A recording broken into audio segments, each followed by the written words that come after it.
ओम, स्वागत है हमारे साथ नवोदय योग में। और आज हम सब लोग एक बहुत ही अच्छा विषय पर डिस्कशन करेंगे और हमारे साथ आप भी शामिल रहें, अपने मन को लगाते रहें कि क्या क्या हम कर सकते हैं। क्योंकि जब नया सेशन होता है तो एक आम विद्यार्थी क्या करेगा और इंटेलिजेंट विद्यार्थी क्या करेगा, दोनों ही बातों पर हम चर्चा करेंगे। तो किस तरह से हम अपने सेशन को अच्छा कर सकते हैं, और जो हमारा सेशन अच्छा रहेगा तो हमारा पूरा जीवन अच्छा रहेगा। और आप जानते हैं, हम सुधरेंगे, युग सुधरेगा, हम बदलेंगे, युग बदलेगा। अगर हमारे विद्यार्थी और हमारे सारे देश के लोग अच्छे हो जाएं तो देश और दुनिया वास्तव में अच्छी हो जाएगी। तो इस पर जरूर चिंतन करना है। तो नए सेशन में क्या हम अच्छा कर सकते हैं, क्या हमारी कमियां हैं, दोनों पर ही चिंतन करना है। क्योंकि अगर हम चिंतन करेंगे तभी सफलता का हाथ लगता है और सफलता हमारा मार्ग प्रशस्त करती है। तो चिंतन बहुत आवश्यक है।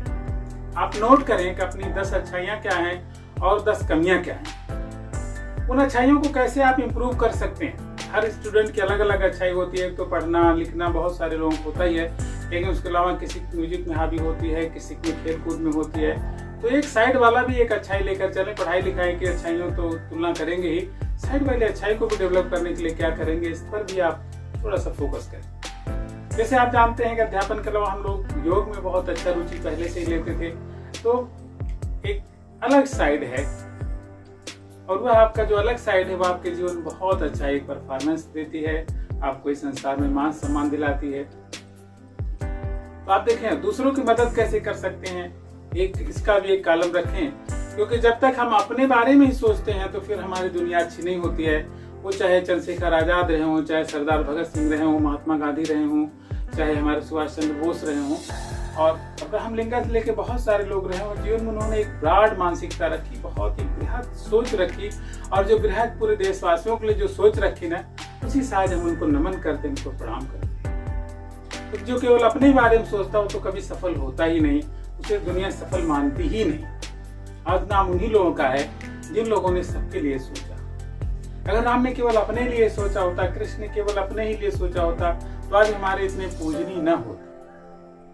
महात्मा बुद्ध इसलिए पूजनीय है, उन्हें एक समाज के लिए जब उनको आत्मज्ञान प्राप्त हुआ तो उन्होंने कहा नहीं, मैं सबके लिए इसे प्रदान करूंगा। और आज पूरी दुनिया उनका नतमस्तक होती है। तो हम सब एक जो महान पुरुष है, उनके जो रास्ते हैं कि सबके लिए सोचेंगे, तो हम अपने विद्यार्थियों से भी आह्वान करते हैं कि अपने इस प्लानिंग में जरूर सबके लिए सोचें, ताकि उनका मस्तिष्क बहुत खुला हो सके। अब इसके बाद देखिए, एक एक जो कमियां हैं उस कमियों की तरफ भी इशारा करेंगे कि आपकी कौन कौन सी 10 कमियां हैं जिसको आप सुधार लाना चाहेंगे। अब सुधार लाने के लिए अपने गुरुओं से कंसल्ट करें कि गुरुजी ये मेरी कमियां हैं, इन कमियों को मैं कैसे सुधार सकता हूं। जो आपका प्रिय गुरु हो उसके जरूर आप उससे चर्चा करें।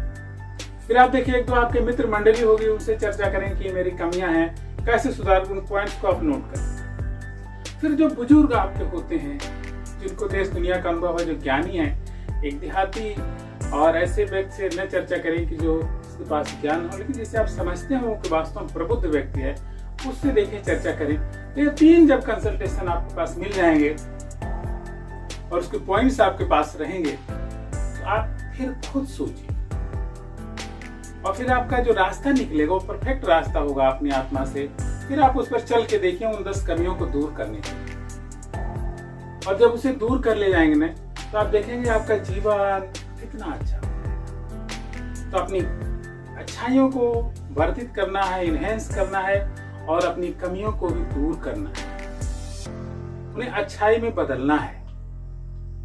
बहुत सारे विद्यार्थियों के होते हैं वो काम को कल पर टालते हैं और परिणाम होता है वो काम हो नहीं पाता है। बहुत सारे विद्यार्थियों की लिखावट अच्छी नहीं होती है। बहुत सारे विद्यार्थी होते हैं पढ़ने में बहुत सुस्त होते हैं।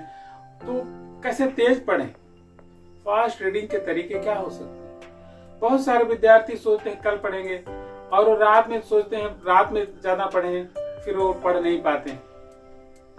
कुछ सोचते हैं सुबह पढ़े, नहीं पढ़ पाते हैं। तो कैसे आप परफेक्ट ला सकते हैं, परफेक्शन कैसे ला सकते हैं। टाइम टेबल बना के काम करना कुछ लोग अच्छा लगता है, कुछ लोगों को नहीं लगता है।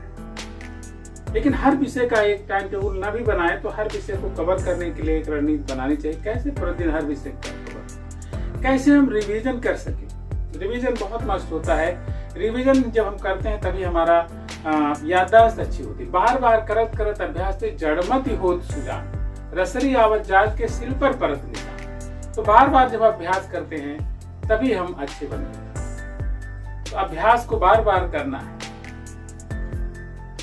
बार बार अभ्यास मतलब किसी चीज की रिपीटेशन, बार बार उसको रिवाइज करना बहुत। फिर आप देखिए कि अगर जो टीचर्स पढ़ा रहे हैं, आपके गुरु लोग जो आपको अध्यापन कर रहे हैं, उसे भी एक बार पहले पढ़ के जाते हैं कि नहीं, उसे अपने रूटीन में शामिल आपने किया है कि नहीं। और जब आप दोबारा आते हैं स्कूल से लौटकर, तो क्या उसका रिवीजन करते हैं क्या? अगर ये नहीं कर पा रहे हैं तो इसे अपने रूटीन में शामिल करें, तो आप देखेंगे कि आपका जो पढ़ाई की याददाश्त अच्छी हो रही है। फिर आप देखिए क्या आप मैथ से जो सब्जेक्ट है, जो कठिन विषय है, उसमें पर्याप्त समय दे पा रहे हैं, और जो सरल विषय क्या वो छूट रहा है। बहुत सारे विद्यार्थी क्या होते हैं, हिंदी इंग्लिश जैसे जो विषय होते हैं, लैंग्वेज को एक साइड कर देते हैं, और उसका परिणाम क्या होता है कि रिजल्ट उनके बहुत अच्छे नहीं आ पाते, क्योंकि ये सब विषय ऐसे हैं जो एग्जाम में बहुत अच्छा स्कोरिंग देते हैं। है तो सरल, उतने कठिन नहीं जितने गणित है, जितने फिजिक्स केमिस्ट्री है, लेकिन नंबर स्कोरिंग में इनका बहुत बड़ा रोल है। तो इनको भी समय दें, इनमें भी लिखें, पढ़ें, ताकि आपका जो एक बैलेंस मार्कशीट अंक पत्र आ सके। अब इसी बीच आपका जो कंपटीशन का जो गोल है आपका, उसकी तरफ भी प्रयास करते रहें, तो मुझे लगता है कि आप एक परफेक्ट स्टूडेंट बनेंगे और भविष्य आपका सिद्ध होगा। तो बच्चों, बहुत सारी चीजें हैं जो हम डिस्कशन कर सकते हैं, लेकिन आज हम थोड़ा सा इतना ही करेंगे। फिर हमारे साथ बने रहें। सबको ओम शुभकामनाएं।